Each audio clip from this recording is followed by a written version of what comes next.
এই ভিডিওটিতে simple, complex and কম্পাউন্ডের সেই সকল নিয়মগুলো নিয়ে আলোচনা করা হবে যেই সকল নিয়মগুলো থেকে এসএসসি পরীক্ষায় বারবার প্রশ্ন করা হয়েছে। তো প্রথমে আপনারা যে নিয়মটি দেখতে পাচ্ছেন সেটি হচ্ছে যে সো দ্যাট যুক্ত কমপ্লেক্সকে সিম্পল করার নিয়ম। নিয়মটি হচ্ছে সো দ্যাটের পূর্ব পর্যন্ত বসাতে হবে, সো দ্যাট থেকে মূল ভার পর্যন্ত উঠিয়ে দিতে হবে, এরপরে টু বসাতে হবে, এরপরে বাকি অংশ বসবে। যেমন this quality highly motivates a man so that he can sacrifice his life for the country. তো এটি হচ্ছে কমপ্লেক্স বাক্য সিম্পল করার জন্য আমাদেরকে যে কাজটি করতে হবে সেটি হচ্ছে যে সো দ্যাট থেকে ক্যান পর্যন্ত উঠিয়ে দিতে হবে এবং এর পরিবর্তে আমাদেরকে টু বসাতে হবে। তাহলে বাক্যটি হবে this quality highly motivates a man to sacrifice his life for the country. আশা করি আপনারা বুঝতে পেরেছেন যে সো দ্যাট যুক্ত কমপ্লেক্স বাক্যকে সিম্পল করার জন্য সো দ্যাট থেকে মোডাল ভার্ব পর্যন্ত উঠিয়ে দিতে হবে এবং এর স্থলে টু বসাতে হবে, এছাড়া আর কোনো পরিবর্তন হবে না। তো এই নিয়মটি খুবই গুরুত্বপূর্ণ, এসএসসি এবং এইচএসসি উভয় পরীক্ষাতেই এই নিয়ম থেকে বারবার প্রশ্ন করা হয়। তাই এই নিয়মটি শেখার সময় আপনারা খুবই গুরুত্ব সহকারে শিখবেন। অর্থাৎ আপনি যখন কমপ্লেক্স থেকে সিম্পল করবেন তখন ওই সিম্পল বাক্যটাকে আবার কমপ্লেক্স করার চেষ্টা করবেন, আবার যখন কমপ্লেক্স থেকে কম্পাউন্ড করবেন তখন কম্পাউন্ড থেকে কমপ্লেক্স করার চেষ্টা করবেন। তো এখন আমরা যেহেতু সো দ্যাট যুক্ত বাক্যকে সিম্পলে পরিবর্তন করলাম, তাহলে আমরা সিম্পল থেকে আবার কিভাবে কমপ্লেক্সে পরিবর্তন করব, সেই নিয়মটি কি হবে? সেই নিয়মটি হবে যে টু প্লাস মূল ভার্ব যুক্ত সিম্পল বাক্যকে কিভাবে কমপ্লেক্স সেন্টেন্সে পরিবর্তন করতে হয়। এই নিয়মটি হচ্ছে যে টু এর পরিবর্তে সো দ্যাট বসাতে হবে এবং হচ্ছে এরপরে হচ্ছে সাবজেক্ট বসাতে হবে এবং টেন্স অনুযায়ী হচ্ছে মোডাল ভার্ব বসাতে হবে। এই হচ্ছে পরিবর্তন। আশা করি বুঝতে পেরেছেন। এরপরে আপনারা যে নিয়মটি দেখতে পাচ্ছেন সেটি হচ্ছে যে সাবজেক্ট প্লাস প্রেজেন্ট পার্টিসিপল যুক্ত সিম্পল বাক্যকে কমপ্লেক্স সেন্টেন্সে রূপান্তর করার নিয়ম। তো এই নিয়মটি হচ্ছে প্রথমেই সাবজেক্ট বসাতে হবে, এরপরে রিলেটিভ প্রোনাউন বসাতে হবে।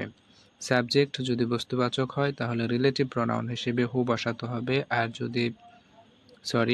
সাবজেক্ট যদি ব্যক্তিবাচক হয় তাহলে রিলেটিভ প্রোনাউন হিসেবে হু বসাতে হবে, আর সাবজেক্ট যদি বস্তুবাচক হয় তাহলে রিলেটিভ প্রোনাউন হিসেবে হুইচ অথবা দ্যাট বসাতে হবে। এরপরে টেন্স অনুযায়ী অক্সিলারি ভার্ব বসাতে হবে, এরপরে প্রদত্ত প্রেজেন্ট পার্টিসিপল অর্থাৎ আইএনজি যুক্ত ভার্বটি বসাতে হবে, প্লাস বাক্যের বাকি অংশ বসাতে হবে। যেমন a man having patriotic zeal is called a patriot. এই বাক্যটি হচ্ছে সিম্পল বাক্য, এটিকে কমপ্লেক্স করতে বলা হচ্ছে।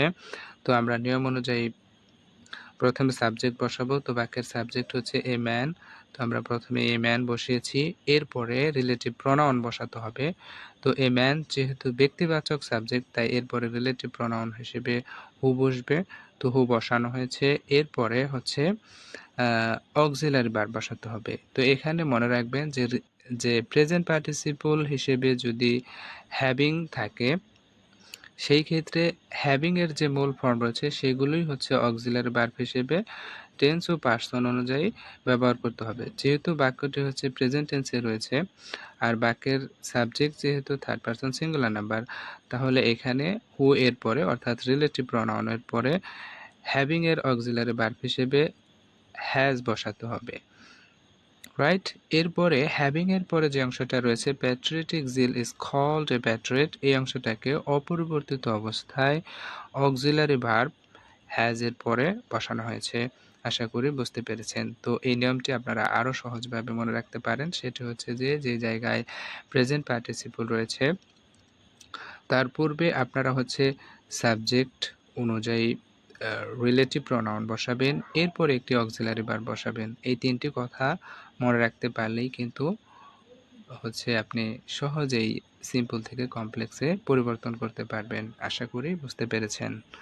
এরপরে বাই প্লাস আইএনজি ভার্বযুক্ত সিম্পল বাক্যকে কম্পাউন্ড করার নিয়ম। তো এই নিয়মটি করার জন্য আপনারা যে কাজটি করতে পারেন সেটি হচ্ছে যে রাফ করতে পারেন। এখানে রাফ বলতে আমি বোঝাচ্ছি যে ইফ প্লাস অ্যাফার্মেটিভ অথবা নেগেটিভ যুক্ত কমপ্লেক্স বাক্যকে যেভাবে আপনারা হচ্ছে সিম্পল বাক্যে পরিবর্তন করেছিলেন ঠিক সেই সিম্পল বাক্যকে আপনারা কি করবেন, সেই একই নিয়ম অনুযায়ী কমপ্লেক্স বাক্যে নিয়ে যেতে পারেন।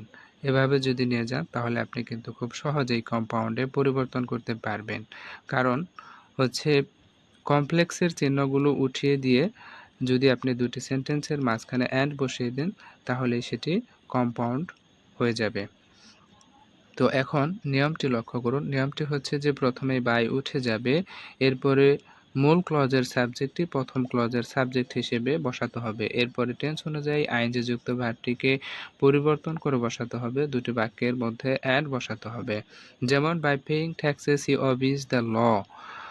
তো এই বাক্যটি হচ্ছে সিম্পল বাক্য। কম্পাউন্ড করার জন্য আমাদের যে কাজটি করতে হবে, প্রথমেই হচ্ছে বাই উঠিয়ে দিতে হবে, এরপরে মূল ক্লজের সাবজেক্ট বাইয়ের স্থলে নিয়ে আসতে হবে। তো মূল ক্লজের সাবজেক্ট হচ্ছে হি, এটাকে আমরা বাইয়ের স্থলে নিয়ে আসব এবং এরপরে যে কাজটি করতে হবে টেন্স অনুযায়ী আইএনজি যুক্ত ভার্বটিকে পরিবর্তন করতে হবে। যদি আমরা বাক্যের টেন্সের দিকে লক্ষ্য করি তাহলে দেখব বাক্যটি প্রেজেন্ট সিম্পল টেন্সে রয়েছে। তাহলে বাইয়ের পরে যে পেইং ভার্বটি ছিল এর মূল ফর্ম হচ্ছে, তাহলে এর মূল ফর্ম হবে পে, অর্থাৎ পেইং এর মূল ফর্ম হচ্ছে পে। আর এটি যেহেতু হি এর পরে বসবে তাই এর সাথে যুক্ত করতে হবে, তাহলে এটি কি হয়ে যাবে, পেইস হয়ে যাবে। এবং এরপরে যে অংশটা রয়েছে সেই অংশটা হচ্ছে অর্থাৎ আইএনজি যুক্ত ভার্বের পরে যে অংশটা রয়েছে সেই অংশটা বসাতে হবে এবং এরপরে হচ্ছে যে মূল ক্লজের যেই সাবজেক্টটি ছিল সেই সাবজেক্টের স্থলে আপনি অ্যান্ড বসিয়ে দেবেন এবং সেই সাবজেক্টটি উঠিয়ে দেবেন। তো যেহেতু আপনি মূল ক্লজের সাবজেক্টটি প্রথমে ব্যবহার করেছেন সেহেতু আর দ্বিতীয়বার ব্যবহার করার প্রয়োজন নেই। তাহলে বাক্যটি হবে he pays taxes and obeys the law. তো আপনারা জানেন যে যখন দুটি বাক্যকে অ্যান্ড দ্বারা যুক্ত করা হয় তখন হচ্ছে বাক্যের সাবজেক্ট অর্থাৎ দুটি বাক্যের সাবজেক্ট যদি একই হয় তাহলে দ্বিতীয় বাক্যটিতে অ্যান্ড এর পরে আর সেই সাবজেক্ট ব্যবহার করা হয় না। আশা করি বুঝতে পেরেছেন।